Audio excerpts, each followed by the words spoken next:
Hey, this that lit like a trick. Suck my dick, hoe. You don't wanna try me.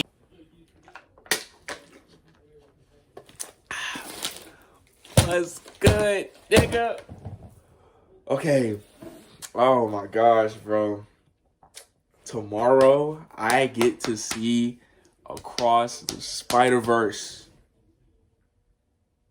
The most anticipated movie of the year. Animation on point. All that. Black male protagonist, all that. Miles Morales, all that. 2099, all that. All of it, bruh. All the Spider-Verse people. What you talking about, nigga? I'm with this Spider-Man shit, nigga. Got it on fucking 4K, nigga. Anyway, speaking of this movie, we about to watch a reaction on by Alex Webb. It's titled "Into the Spider-Verse is the perfect Spider-Man movie," which I personally agree with. I would say for me, it's definitely like top three. Three is definitely three is probably Homecoming. Two probably being No Way Home, and then it's like tied between Spider-Verse and Spider-Man 2 for me. But that's just me. But yeah, we finna get this reaction, bro. I'm trying to watch it, Joe. If I were to sit down and ask you what the best comic book movie ever made was, what would you say? I could shit myself at a moment's notice. The average Marvel fan will probably go through the entire MCU encyclopedia just to tell me the movie about the large purple man stealing magic rocks is the best. Whilst the Chad Marvel fan will simply point towards Iron Man 3, no questions asked. You have the basic DC fan who will proclaim that the Batman is the GOAT before also telling me they literally are Batman. Meanwhile, the cultured DC fan laughs at them while sitting in their penthouse, rewatching Suicide Squad. No, not that one. Or you have the boomer DC fan who will probably tell you Batman 89 is still better than anything else coming out today. They also think they're literally Batman 2. The film bros would definitely pick The Dark Knight or maybe even The Joker, and then they'll try to teach you what real cinema is by forcing you to watch The Wolf of Wall Street. Then you have the complete and utter degenerates, who will claim out from their filthy gamer dungeons just to tell you that Daredevil 2006, Batman vs Superman, and Venom are actually cinematic masterpieces. These people cannot be reasoned with. Euthanasia is the only option. Look at this! Look how good this looks, guys! And finally, you have the people who will pick Spider-Man 3. These people are correct. Okay, on a real, there are a lot of comic book movies that will completely blow your brain, but there are just as many that will serve you a 5-star meal. Logan, The Batman, The First Avengers, Guardians of the Galaxy, these are all movies that deserve their place in the Cinematic Hall of Fame. But for me, when I think of a god-tier comic book movie, it has to be Spider-Man 2. I mean, if you've watched any of my videos... See? What I say? Applies to Spider-Man 2. The movie has everything. Peter, a struggling piece of delivery man who constantly having to choose between his life as Peter and his life as Spider-Man. Dr. Octopus is a sympathetic yet horrifying villain whose motivation is more than just world domination. Like all my man wants is a Nobel Prize. Yeah. Mary Jane screams a lot, and it's filled with some of the most iconic moments ever seen in a comic book movie. Like the whole train sequence alone should be studied to know why it's so good. The story is utterly fantastic, the writing is insanely good, the music makes you feel like I'm ascending to another plane of reality. Looks like Da Vinci was behind the camera, and it's all thanks to the creative genius of Sam Raimi. For me, Spider-Man 2 is at the absolute peak of superhero movies, and I genuinely think it's the best Spider-Man movie ever made. Me personally. Well, that was at least until 2018, when Spider-Man 2 was dethroned and another movie picked up that crown. That movie being... Okay, yeah, of course, it's Spider-Verse. Now, looking back, 2018 was a pretty decent year for Spider-Man, all things considered. Sure, Venom was a complete mess and he fucking died in Infinity War, but at least the game was good. And then the cherry on top of the Spider-Man themed cake, Into the Spider-Verse released in theaters that December.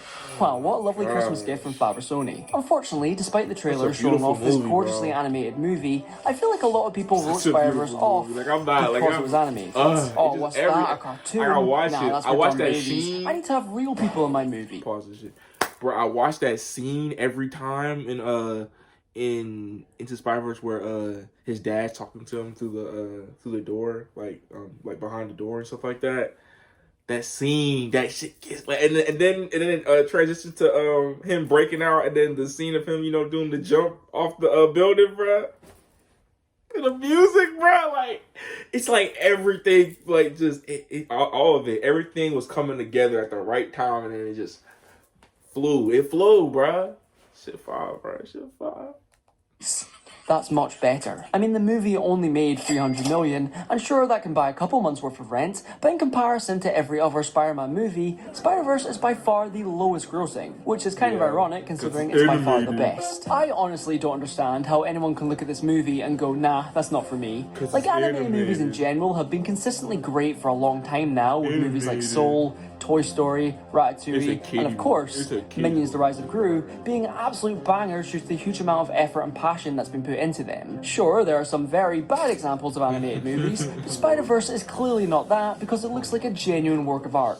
Plus, it's got Nick Cage. Living comic book, bro. Into the Spider-Verse is effectively a love letter to the character of Spider-Man, which is incredibly apparent from the moment you press play. Boys, he's doing the fucking dance. Every single frame of this film just spews creativity, from the stunning visuals that look like they're ripped straight out of a comic book, to a story which is a rollercoaster of emotions to say the least. Now, at its core, Into the Spider-Verse is basically another Spider-Man origin story, and yeah, we've had a few of them, but this time we focus on Miles Morales It's taking about a up the nigga mantle this of time. Spider-Man. It's Spider-Man, but nigga. I'm gonna take the young out of young. I'm gonna take the young out of young nigga. So now I'm just nigga. Like, my boy Miles, bro. And I remember when I first started, when he first came out, everybody, they hated this, bro. They hated, bro. No one talks about that. They hated this nigga, bro. They hated him. They was like, oh, I hate Miles Morales. They hated this nigga, bro. Look at him though. He up now. So, hey man, he up now. He literally a playable character in the next Spider-Man game, Marvel Spider-Man 2 with the symbiote. You feel me? Bruh, like, oh my gosh, man.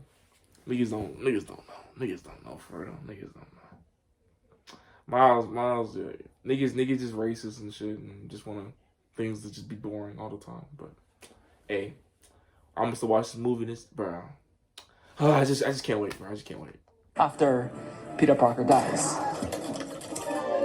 Why does this keep fucking happening? Anyway, for some multiverse nonsense, Miles ends up finding an older, rounder, more depressed version of Peter, who reluctantly teaches him how to be Spider-Man. Why did I not realize he's literally the whole movie looks at how Miles deals with the expectations of being Spider-Man, and how it's a massive weight on his shoulders having to fill those shoes. Literally Peter. Like, we see Miles really struggle to control his new spider abilities throughout the movie, because clearly it isn't as easy as riding a bike. But seeing all of that is what makes this scene so utterly rewarding to watch, as Miles finally takes that leap of faith. The way he leaps off of rooftops and flips backwards to face the camera before falling into a headfirst dive is just full of the exaggerated swagger of a Sure, black some teen. stuff is pretty ridiculous, like how Aunt May has a shed that leads to a downstairs Batcave, but I can easily look past any of that for aspects like the heartfelt relationship between Miles and his dad, which made me cry.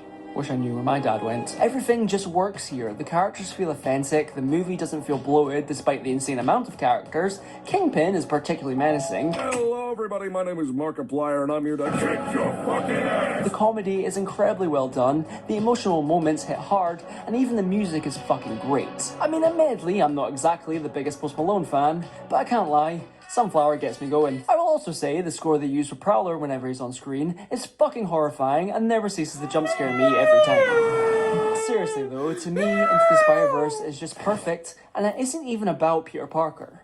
But I guess that's kind of the point. The movie understands that it fully That's doesn't crazy, matter because they all hated on bro, but he mask, got the best as long as movie. he upholds the core principles of what it means to be Spider-Man. Yeah, when niggas be like, As oh, long he as the you're a better good Spider-Man, they person be willing like, to protect the people no, he's around them, not. that's No, all he's that not. matters. And in that sense, we're all kind of He's just Spider-Man in black. our own little way. He's just Peter Well, Black. not literally, sir. Please get down. To be the honest, I don't really have much more to add.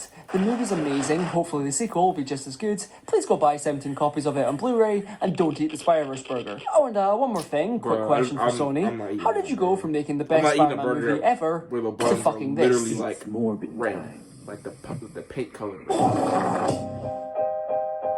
burger look like red paint, bro. Little burger just painted red. But no, this video was fine. Okay, Alex, I fuck with you. I fuck with your video, bro. And yeah, I'm so excited for this movie, bro. Like, Into the Spider-Verse, like, that movie is just, it's something else about it. And I'm excited to see what happens with with Miles and his situation with Gwen, you know, because I don't know if, man, okay, so if you haven't seen the clip, I think there's a clip that released before obviously before the movie's out, Miles and Gwen talking about how, you know, Gwen dies in every universe and kind of like foreshadowing that she might die in this movie. So I hope she doesn't die in a movie, because that would be kind of whack. But I feel like someone's going to die in the movie, because it seems like Miles does something to piss all them niggas off. So yeah, we're gonna figure that out. But yeah, if you like the reaction, you know, give it a like, comment, share, you know, subscribe, fuck with me. And until then, I'll see you on the next.